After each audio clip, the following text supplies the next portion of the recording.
লালমনিরহাটের কালীগঞ্জে অনুষ্ঠিত হল শামসুদ্দিন স্মৃতি ফুটবল টুর্নামেন্ট। দীর্ঘদিন ফুটবলের বড় কোনো আসর না হয় দেশি বিদেশি ফুটবলারের তেলেসমাতি দেখতে মাঠে বিভিন্ন বয়সের ফুটবল ভক্তদের উপচে পড়া ভিড়। তরুণ সমাজকে খেলাধুলায় উৎসাহিত করতেই এই উদ্যোগ বলে জানিয়েছেন আয়োজকরা। তরুণ সমাজকে খেলাধুলায় উৎসাহিত করতে ফুটবলের বিকল্প নেই।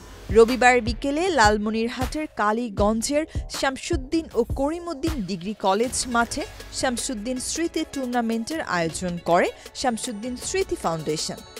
লালমনিরহাট জেলা বিএনপির সহ সভাপতি রোকন উদ্দিন বাবুলের সার্বিক তত্ত্বাবধানে আয়োজিত এই খেলা দেখতে মাঠে ভিড় করেন শত শত ক্রীড়াপ্রেমী। তারা জানান, এখন আর আগের মতো ফুটবল খেলার আয়োজন খুব একটা দেখা যায় না, তবে এমন আয়োজন নতুন প্রজন্মকে খেলাধুলার প্রতি আগ্রহী করে তুলবে বলেই মনে করেন তারা। এত বছর থেকে তো হয় না এমন খেলা, তো এইবারে ভালো হয়েছে। আবার শামসুদ্দিন কমরউদ্দিন কলেজে আজকে প্রথম তুষভান্ডার বনাম চন্দ্রপুর ইউনিয়ন একাদশ শক্তিশালী একাদশের খেলা অনুষ্ঠিত হচ্ছে। এই ইতিপূর্বে এত বড় মানের খেলা আসলে কখনো আমাদের এই চাপারহাট বা কালীগঞ্জ উপজেলায় কখনো এরকম হয় নাই। মানুষ এবং দূর থেকে মানুষ এসেছে, মনে সবাই তাদের পুরনো সেই মনোবল ফিরে পেয়েছে। তারা সেই যে পুরনো ফুটবলের যে ঐতিহ্য, মানে সেই ফুটবল আবার নতুন করে যৌবন ফিরে পেয়েছে।